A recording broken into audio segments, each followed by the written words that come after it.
Quem esteve comigo de sexta, de quinta para cá, pode falar assim: o pastor ou é um grande artista ou é Deus é poderoso. Esse homem está tão quente, animado hoje, né? Estava tão tristezinho de quinta para cá. Aconteceu de eu estar com documento no meu carro vencido, aí só foi parar no trânsito, a polícia multou e prendeu meu carro, só isso.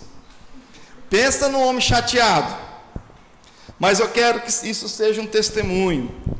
Isso foi quinta-feira, queria ir para Prudente e não fui. O presbítero Marcelo me buscou no meio do caminho e eu voltei para casa, triste, desanimado. Pronto, agora tem que pagar a multa, agora tem que pagar o estacionamento, tem que pagar alguém, pagar o documento. Vai, conta. Vai quebrar o bolso esse mês. Falei: Jesus, eu não contava com essa. Que dia que meu carro venceu? Quarta-feira. Que dia que eu tomei a multa? Quinta. É sempre assim. Mas Deus é tão bom que avisou outros membros da igreja que estavam com o carro vencido, que a gente foi conversar. Ai, não acredito, pastor, o meu também está vencido. Falei: olha lá, espero que você me ajude a pagar minha conta, só porque eu te avisei. Então, mas irmãos, isso aqui não tem nada a ver com a palavra. É o que Deus pôs no meu coração agora. Mas quando eu começo a cantar e louvar a Deus, irmão, os meus problemas ficam pequenos demais. Eu estou olhando para o meu coração de quinta-feira, estou olhando para o meu coração de sexta-feira, chateado. Desci para comer um lanche lá no irmão Flávio, lá na Mari. Se eu tivesse visto um cachorro na rua, eu tinha chutado. Coitado do cachorro, ainda bem que não passou um na frente. Que eu estava daqueles assim. Aí desci a pé, porque carro não tinha, subi a pé, e boa. Aí sexta, sábado eu já estava melhorzinho. Mas para essa alegria que eu estou de cantar e falar do céu, e meu coração se alegra, falar das coisas de Deus e cantar louvor, gente, meu coração vai mudando. Seu coração não vai mudando quando você começa a cantar e louvar? Entrar no coração da igreja? Vai ficando assim, viu, benção? Foi bom você não ter voltado para o teclado, aproveitar, né? E o coração vai alegrando diante dos problemas, e a gente vai vendo que todos nós temos problemas demais, e às vezes menos, às vezes mais, mas Cristo nos dá alegria. A nossa alegria não está no dia bom. Se for assim, a nossa vida é uma... E eu sempre digo, e já tenho, acho que um sermão meu pregado aí na internet, que o cristão, ele é feliz. Às vezes vem a tristeza, mas a alegria vem pela manhã. Por quê? Porque a alegria que retorna ao estado normal. O estado normal do crente é um estado de felicidade e alegria, porque nós temos alegria no Espírito Santo. Amém? O ímpio é o contrário. O ímpio, ele está no estado de tristeza, e às vezes ele tem um ápice de alegria, com uma droga, com uma bebida, com uma noitada. Uma frase que nunca esqueço. Na época minha de faculdade, o meu amigo falou assim: vamos para a boate. Eu falei: rapaz, mas você vai toda semana, é quarta-feira, sexta e sábado, quarta-feira, sexta e sábado. Ele falou assim: eu tenho que ir buscar a minha alegria. Falei: rapaz, está lá, é? Por que você não traz ela? Porque não dá. A alegria dele estava naquele ambiente, na bagunça, na bebedeira, nas paqueras. E volta, quando ele sai de lá, ele volta para o estado dele, o estado de tristeza. Mas essa não é a vida do cristão. O cristão vem para a igreja para se alegrar ainda mais, e quando sai daqui, sai alegre e feliz. Aí vem um problema, eu falei: peraí, aí doeu aqui, bateu no rim, mas peraí, vamos orar e vamos cantar, e vamos recuperar a minha condição de cristão feliz. Nós voltamos para o nosso estado de alegria e felicidade. Amém? Por isso que o choro dura uma noite, mas a alegria vem pela manhã. A alegria vem pela manhã. E quanto tempo dura o dia de sol? Quantas horas dura o dia de sol? E quanto tempo dura a noite? qual o período que é maior? O dia de sol é maior do que a noite, não é? É 2 por 1, não é? 3 vezes 8? 24. Então nós temos, né, um período de 8 de noite e mais outro período. A noite é menor do que o dia, a não ser algumas condições no mundo aí. Depende da geografia, né? Que tem lugar que é 2 horas de noite, o resto inteiro de dia, ou o contrário. Mas em condições aqui do nosso hemisfério é por aí. Irmãos, na palavra de hoje nós vamos tratar sobre essa data que passou no calendário brasileiro, mas como eu já comuniquei aos irmãos, essa não é uma data cristã protestante, essa é uma data comemorativa. O 2 de novembro, o dia de finados, é uma data comemorativa católica, romana, católica apostólica romana. Muitas vezes o cristão protestante, o irmão evangélico em Cristo, membro de nossa igreja, entra nessa data por causa do feriado e aproveita para ir lá no cemitério, dar uma limpadinha no túmulo do parente. Mas eu repito agora, diante da gravação, que fica aqui minha dica: vá outro dia, não vá nesse dia, para que você não esteja sendo levado junto com a multidão ao tema de prestar culto aos mortos. Pastor, mas eu não faço isso. Sim, se você não faz isso, então por que vai nesse dia, que é o dia de culto aos mortos? Vai em outro dia, só como uma dica, não é uma ordem, porque se você for também, talvez você não vá pecar. Mas fica a dica, uma dica, não é um mandamento, diferente, é uma dica. Porque nesse dia, deixa para os ímpios, deixa os mortos enterrar os seus mortos. Lembrar dos antepassados. Você tem um ano inteiro, dia todo, o ano inteiro, deixa os mortos sepultar os mortos espiritualmente, que se preocupa com os mortos fisicamente. Diante disso nós vamos ler primeira epístola, 4 de João, capítulo 5. João 5, 1 João, você estava lá no Apocalipse, no livro da liturgia, Judas.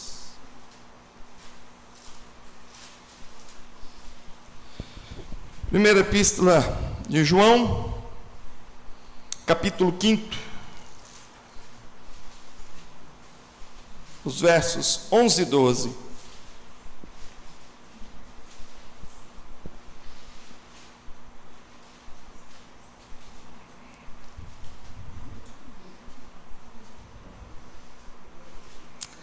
Primeira epístola de João, capítulo 5, verso 11 e 12. E o testemunho é este: que Deus nos deu a vida eterna, e esta vida está no seu Filho.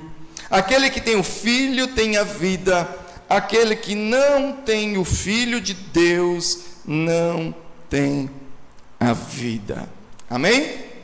Complementando o nosso assunto, 1 Tessalonicenses capítulo 4, se puder deixar a Biblinha marcada, aí você vai voltando.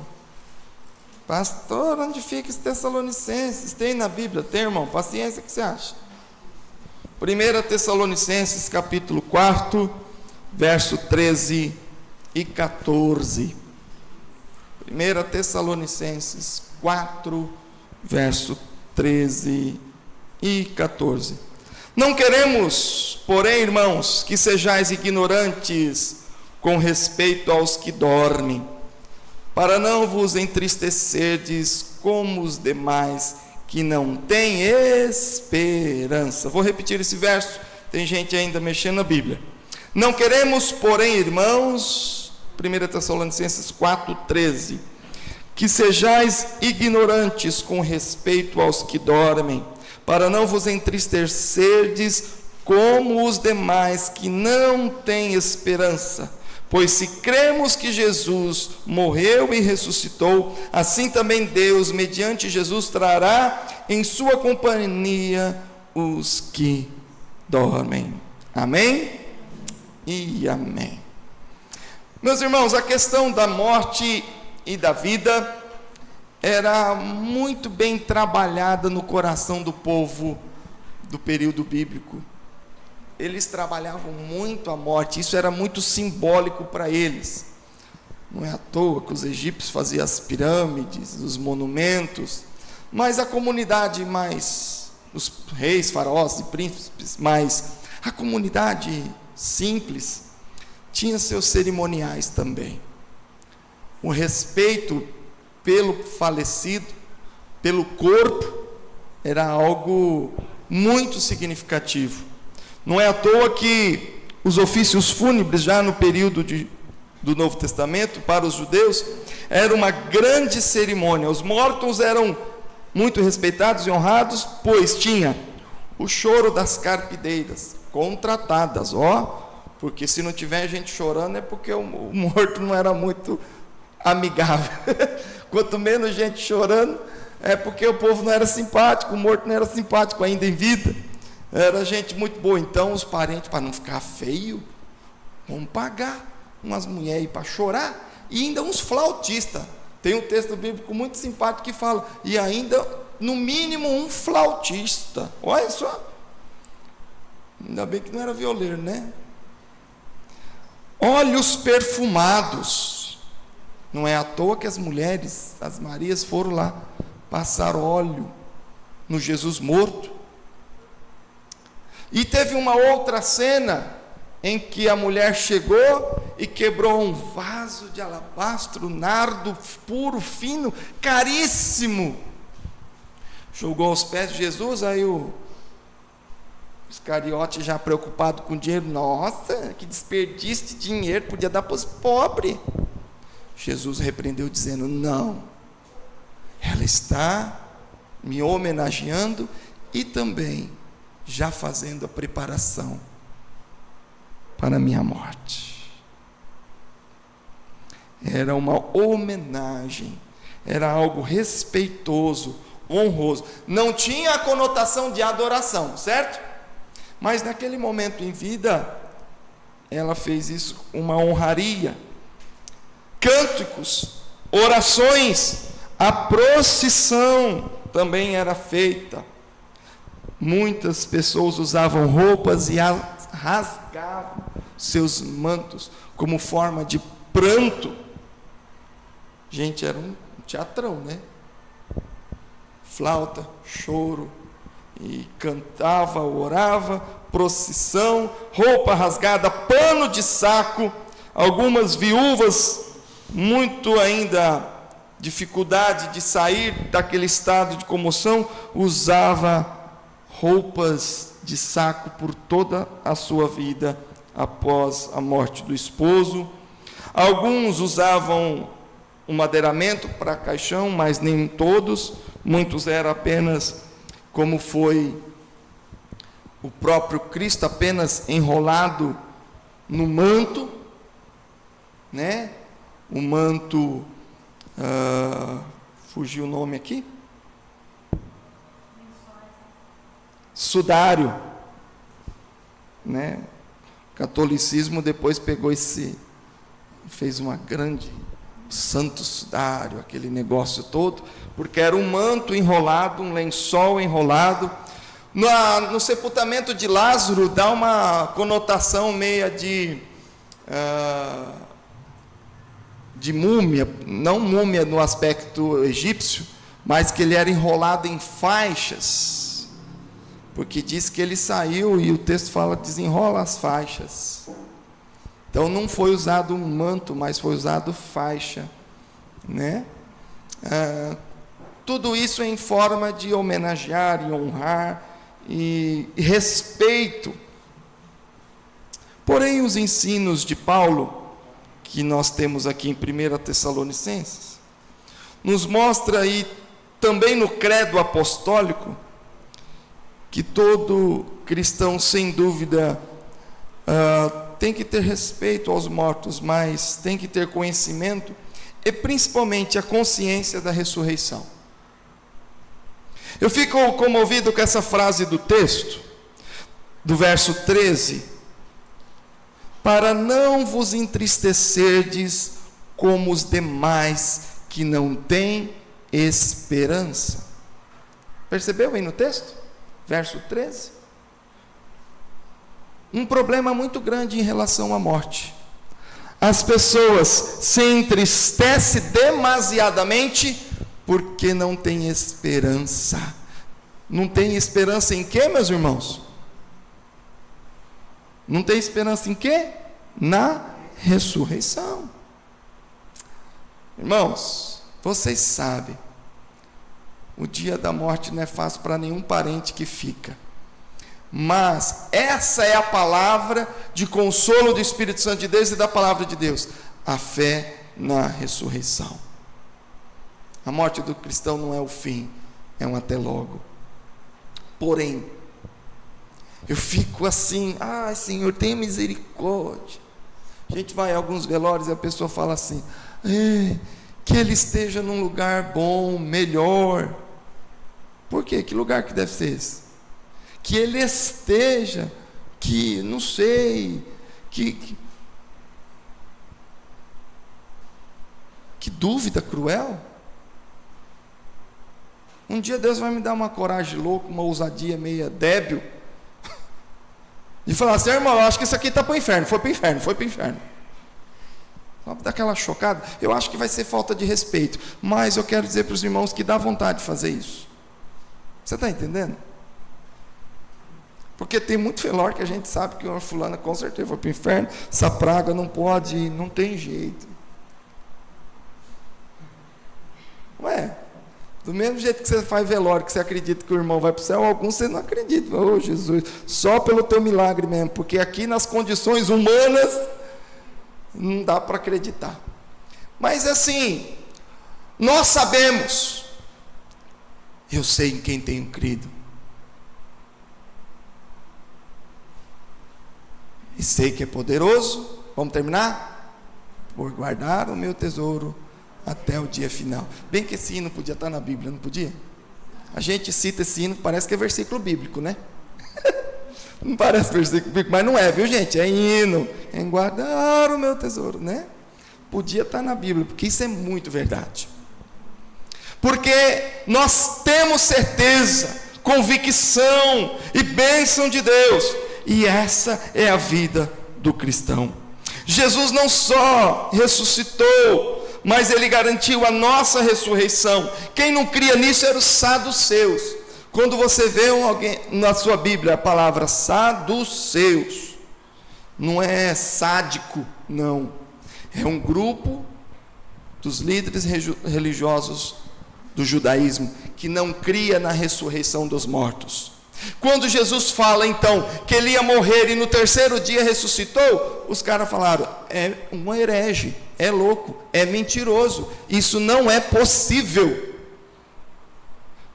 Quando Jesus ressuscita, eles continuam dizendo: mentira, não é possível, alguma trapaça aconteceu, roubaram o corpo dele, porque os saduceus pregavam que não havia ressurreição. Deixa eles falando sozinho. Vamos até o texto de 1 Coríntios 15, 13 e 14. 1 Coríntios, Atos, Romanos, Coríntios, 1 Coríntios capítulo 15.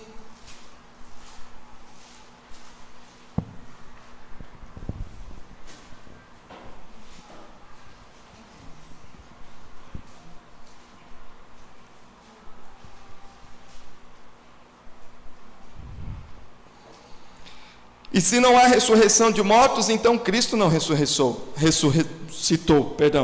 E se Cristo não ressuscitou, é vã a nossa pregação, é vã a vossa fé.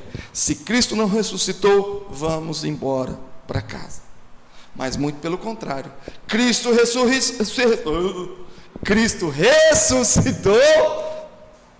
e nós estamos aqui pregando isso, cantando isso e vivendo essa fé poderosa. Essa é a fé, essa é a convicção e a esperança do cristão. Quando você, infelizmente, todos nós vamos passar pela dia de um funeral de um parente, você saiba que há ressurreição. E a sua morte? Por que muitas pessoas têm medo da morte ou têm dificuldade de falar da sua própria morte? Porque também não tem convicção da sua salvação e não sabe para onde vai. Fica que nem aquele sem esperança. Você sabe, né? Se Deus quiser, Ele me leva para o céu, né? A gente vai tentando, né? Irmão, nem é para tentar e nem é para ficar com tristeza. É para ter convicção. Fé é convicção das coisas que não se vê. Convicção não é vacilo, não é possivelmente, talvez, se Deus quiser. Quem disse que Deus não quer a sua salvação? Deus quer, e Deus enviou Jesus para morrer na cruz e ressuscitou para nos salvar, ponto. Ele quer a sua salvação. Não é se Deus quiser me levar, Ele quer. Agora basta você se dispor a isso e se entregar. A obra dele, a parte dele, Ele já fez. Morreu, ressuscitou, enviou o Espírito Santo, inspirou os apóstolos para deixar a palavra, e ela está na sua mão. O que falta você fazer? Crer e praticar e ter esperança. E cantar, como muitas canções nós cantamos, infelizmente não cantamos nenhuma hoje com essa palavra, Maranata, que quer dizer, ó, vem Senhor Jesus. Você pode dizer isso com fé? Vamos juntos? Maranata, ó, vem Senhor Jesus. Mais uma vez, Maranata, ó, vem Senhor Jesus. Tem gente que não tem esperança na tua ressurreição, que vai morar nos céus e não consegue falar Maranata, ó, vem Senhor Jesus, porque fala, vem não, porque eu não tenho certeza. Vem não, porque eu ainda não sei se eu vou para o céu e se eu vou para o inferno. Vem logo não, sei. E essa agonia. Muito do meu método de conversar com alguém que ainda não tem certeza da sua salvação, eu cutuco nisso. Se você morrer, você vai ser salvo? Você tem certeza da sua salvação? Gente, essa é uma pergunta estratégica para evangelismo. Você pergunta para o fulano, você tem certeza que ele vai para o céu? Eu vou te dizer para você, a maioria dos que não são crentes, servem no Senhor Jesus, vai falar, não. Você pode achar algum católico, na minoria, assim, de uns 0,5% que fale sim. 0,5% que fale, ou qualquer outra religião. Mas nós temos total dever de ter certeza na nossa salvação e na nossa ressurreição com o Senhor Jesus. Essa faz toda a diferença. Assim sendo, a vida e a morte estão nos planos e sob a autoridade de Deus. Meu irmão, a minha morte, a sua morte é plano de Deus. Amém? Você não vai morrer quando Deus não permitir. E a sua morte vai ser estratégica para testemunho. Gente, quando fala que os ossos do servo de Deus lá, quando de repente jogaram um outro morto em cima dos ossos do profeta, o morto ressuscitou. Que é isso? Até os ossos do profeta faz os mortos ressuscitar. O profeta continuou morto lá, só os ossinhos secos, mas para testemunhar a glória de Deus. Que coisa impressionante. Alguém trouxe um recadinho aqui, ó. É versículo sim, aquele hino. Obrigado pela correção. Como é bom pregar para crente. Me escreveram aqui o profeta. O cântico que você, só não gostei de você, que você citou é versículo sim, 2 Timóteo 1,12. Vou ter que ler. Todo pastor fala assim, traz Bíblia, porque se o pastor pregar coisa errada, você corrige. Olha lá, pronto. Vamos lá. 2 Timóteo, Obrigado. Não sei nem quem foi, mas depois a gente...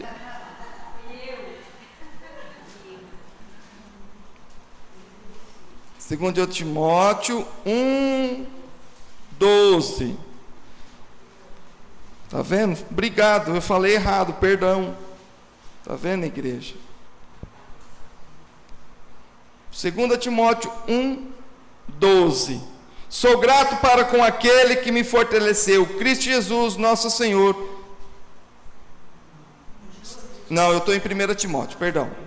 2 Timóteo 1:12. E por isso estou sofrendo estas coisas, todavia não me envergonho, porque sei em quem tenho crido, estou certo de que Ele é poderoso para guardar o meu tesouro até aquele dia. Obrigado. Obrigado. E pior que está grifado na minha Bíblia. Como que é a memória da gente, né? Como é a memória da gente. Quanto mais a gente lê, mais a gente percebe que é ignorante, né? Obrigado pela correção. Eu não lembrava que era versículo bíblico. Não lembrava. Que bom. Ficou mais bonito ainda o hino. Cantando a palavra de Deus. Irmãos. Deixa eu acompanhar esse relógio. Então, tanto a morte quanto a vida está nas mãos do Senhor. O verso de Tessalonicenses nos fala que não devemos ser ignorantes. Ou seja, precisamos estudar, entender e crer como é a vida e a morte, e a vida após a morte. Como é a vida. Eu fiz uma frase interessante aqui, enquanto eu escrevia. Como é a vida dos mortos? Interessante isso. O que acontece com os mortos depois que morrem? Como é a existência? Poderia ser assim. Como é a existência dos mortos? Os mortos, irmãos, não falam, não pensam, não têm desejos, não têm comunicação com os vivos. Diz o texto que os mortos estão como os que dormem. Eu tenho certeza que você vai falar para mim, pastor, mas e o ladrão na cruz hoje mesmo estará comigo no paraíso? Se você quiser entender esse texto como imediatamente já ir para o céu, certo? Automaticamente você tem que crer então que quem morre e não vai para o céu tem que ir para o inferno também. E automaticamente você está rejeitando o julgamento final. Porque há um julgamento instantâneo no ato da morte. Morreu, vai para o céu, morreu, vai para o inferno. Então todo o Apocalipse que fala do julgamento final cai por terra. Então, hoje mesmo estarás comigo no paraíso, a gente tem que contar no Kairos de Deus, no tempo de Deus. Porque para os que morrem, o fechar os olhos e o abrir é como algo instantâneo, porque ele não percebe o tempo, certo?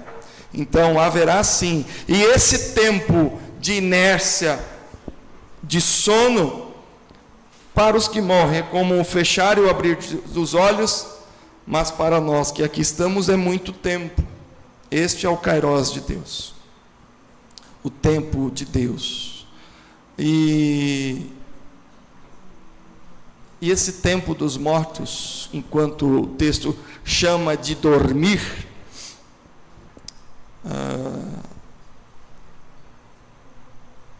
nos leva à compreensão de que tudo aquilo que é realizado por muitos pagãos no dia 2 de novembro é impossível.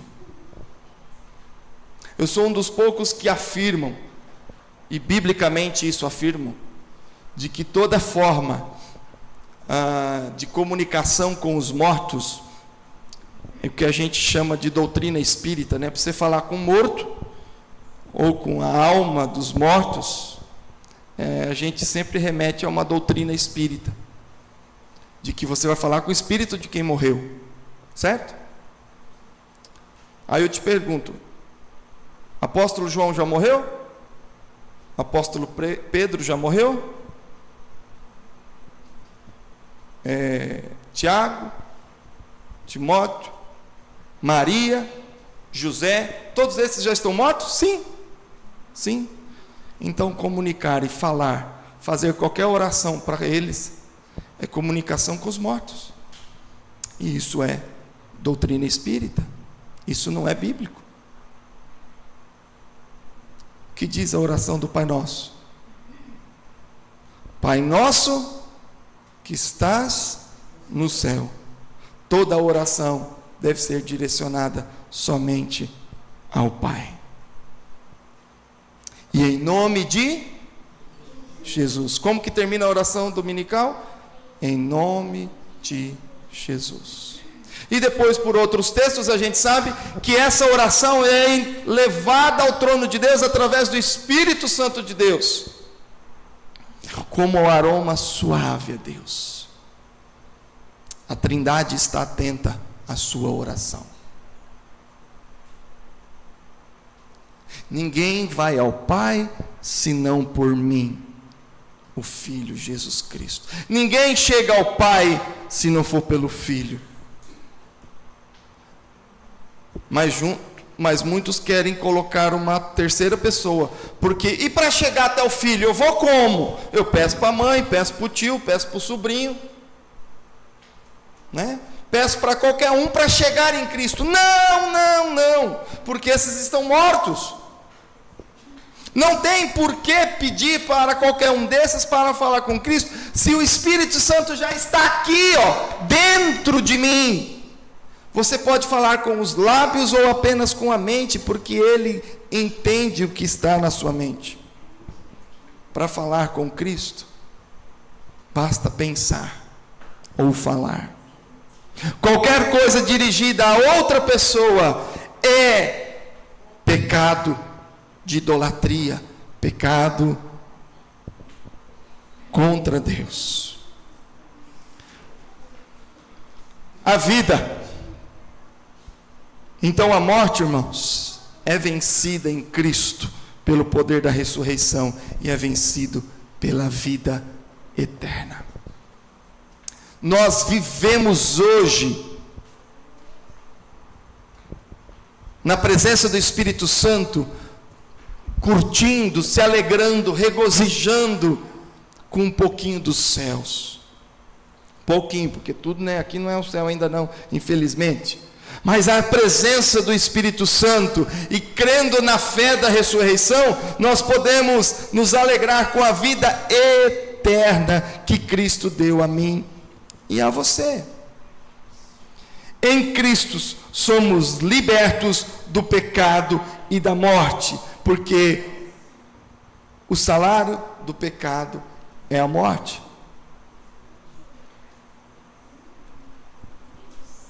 Mas o dom de Deus, a graça de Deus é a vida eterna. Eu sei que eu sou pecador, mas Deus me perdoa e me dá a vida eterna. Então a nossa alegria é viver com a consciência e com a mente nos céus. João, quem crê, não pereça, mas tenha a vida eterna. Jesus está sempre pregando.